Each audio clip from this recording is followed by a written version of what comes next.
Sosok Rhoma Irama telah muncul di dunia dangdut Indonesia sejak 1973.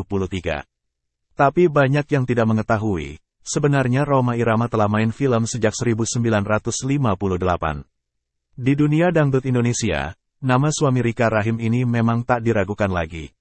Menelusuri perjalanan karir sang raja dangdut ini sangat menarik. Apalagi perjalanan saat muda, sekolah di Solo. Pria ini memiliki nama asli Raden Haji Rhoma Irama, namun lebih populer dengan nama Rhoma Irama. Sebenarnya bukan hanya lagu, Rhoma Irama telah membintangi puluhan film. Rhoma Irama yang merupakan musisi dangdut kawakan ini lahir di Tasikmalaya, tanggal 11 Desember tahun 1946. Informasi di Wikipedia menyebutkan pada 1970-an, Rhoma dikenal sebagai bintang film kanak-kanak.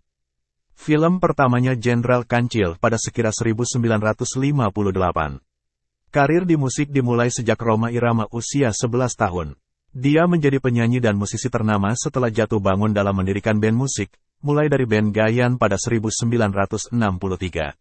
Setelah itu, Rhoma Irama masuk Orkes Candraleka, hingga membentuk band sendiri bernama Soneta yang berkibar sejak tanggal 13 Oktober tahun 1973. Wikipedia menuliskan Rhoma Irama terhitung sebagai salah satu penghibur yang paling sukses dalam mengumpulkan massa.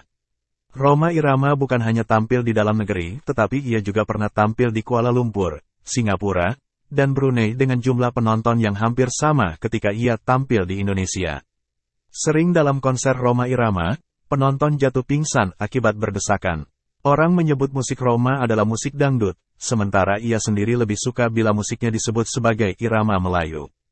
Pada tanggal 13 Oktober tahun 1973, Rhoma mencanangkan semboyan, Voice of Muslim, suara Muslim, yang bertujuan menjadi agen pembaru musik Melayu yang memadukan unsur musik rock dalam musik Melayu serta melakukan improvisasi atas aransemen, syair, lirik, kostum, dan penampilan di atas panggung. Vokalis God Bless, Ahmad Albar, mengatakan Rhoma merupakan pionir dan pintar mengawinkan orkes Melayu dengan rock. Tetapi jika kita amati ternyata bukan hanya rock yang dipadu oleh Rhoma Irama tetapi musik pop, India, dan orkestra juga. Inilah yang menyebabkan setiap lagu Rhoma memiliki cita rasa yang berbeda, tuturnya. Bagi para penyanyi dangdut lagu Rhoma mewakili semua suasana ada nuansa agama, cinta remaja, cinta kepada orang tua, kepada bangsa, kritik sosial, dan lain-lain. Mustahil mengadakan panggung dangdut tanpa menampilkan lagu Bang Rhoma, karena semua menyukai lagu Rhoma, begitu tanggapan beberapa penyanyi dangdut dalam suatu acara TV. Rhoma juga sukses di dunia film, setidaknya secara komersial. Data PT Perfin menyebutkan, hampir semua film Rhoma selalu laku. Bahkan sebelum sebuah film selesai diproses, orang sudah membelinya. Satria Bergitar, misalnya, film yang dibuat dengan biaya 750 juta ini, ketika belum rampung sudah memperoleh pialang 400 juta. Tetapi, Rhoma tidak pernah makan dari uang film. Ia hidup dari uang kaset, kata Benny Muharam, kakak Rhoma, yang jadi produser PT Rhoma Film. Hasil film tersebut antara lain disumbangkan untuk masjid, yatim piatu, kegiatan remaja, dan perbaikan kampung. Tapi, Rhoma Irama juga terlibat dalam dunia politik. Di masa awal Orde Baru, ia sempat menjadi maskot penting PPP, setelah terus dimusuhi oleh pemerintah Orde Baru karena menolak untuk bergabung dengan Golkar.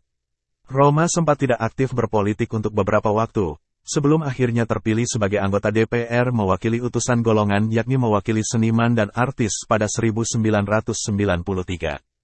Pada pemilu 2004 Rhoma Irama tampil pula di panggung kampanye PKS. Beberapa catatan menuliskan sewaktu kecil Rhoma Irama bersekolah di SDN Kibono, Manggarai, Jakarta, setelah itu di SMP Pondok 1, Jakarta.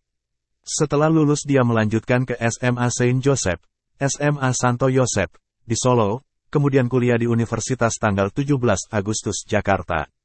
Rhoma Irama sempat kuliah di Universitas tanggal 17 Agustus Jakarta, tetapi tidak menyelesaikannya. Ternyata belajar di luar lebih asyik dan menantang, katanya suatu saat. Ia sendiri mengatakan bahwa ia banyak menjadi rujukan penelitian ada kurang lebih 7 skripsi tentang musiknya telah dihasilkan.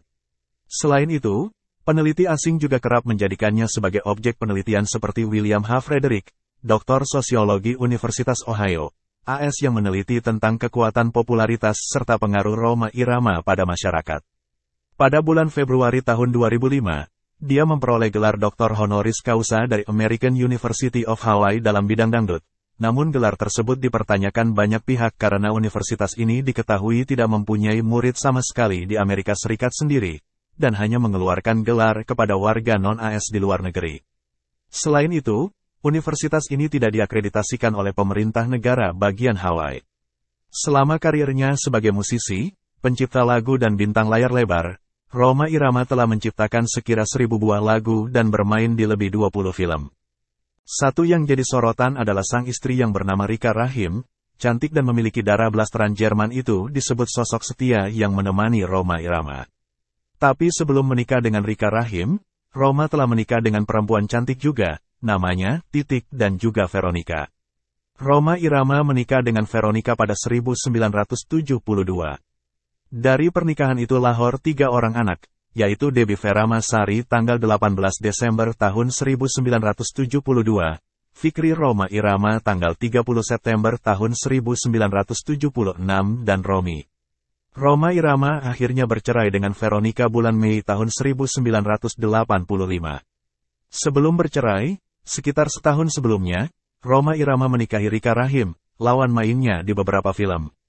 Rika Rahim bermain di beberapa film, seperti Melodi Cinta, Badai di Awal Bahagia, Kamelia, Cinta Segitiga, Pengabdian, Pengorbanan, dan Satria Bergitar. Hingga sekarang, Rika Rahim tetap mendampingi Rhoma sebagai istri. Rhoma mempunyai anak kandung dari wanita bernama Marwah Ali, yaitu Rido. Pada tanggal 2 Agustus tahun 2005, Rhoma mengumumkan telah menikahi artis sinetron Angel Elga secara siri pada tanggal 6 Maret tahun 2003, namun hari itu juga ia menceraikannya. Pada saat Rhoma Irama digerebek oleh wartawan di apartemen bersama Angel Elga, sebenarnya keduanya telah menikah secara siri. Penggerebekan itu juga melibatkan Yati Octavia dan suaminya Pangki Suwito yang juga tinggal di apartemen Semanggi dan turut hadir bersama wartawan pada saat penggebrekan. Sementara itu, mantan istri Rhoma Irama, Veronica sempat menikah kembali 1991, kemudian sang suami yang seorang pejabat meninggal. Veronica meninggal pada 2005 dengan mengalami berbagai penyakit. Anak-anaknya mengakui pada pers, selama Veronica sakit, Rhoma Irama lah yang menanggung semua biaya perawatan hingga ke Singapura. Itu mengingat Veronica bukan lagi artis yang produktif dan telah menjadi janda karena suaminya telah meninggal. Demikian kisah sang legenda Rhoma Irama. Semoga bermanfaat dan mohon maaf jika salah. Terima kasih.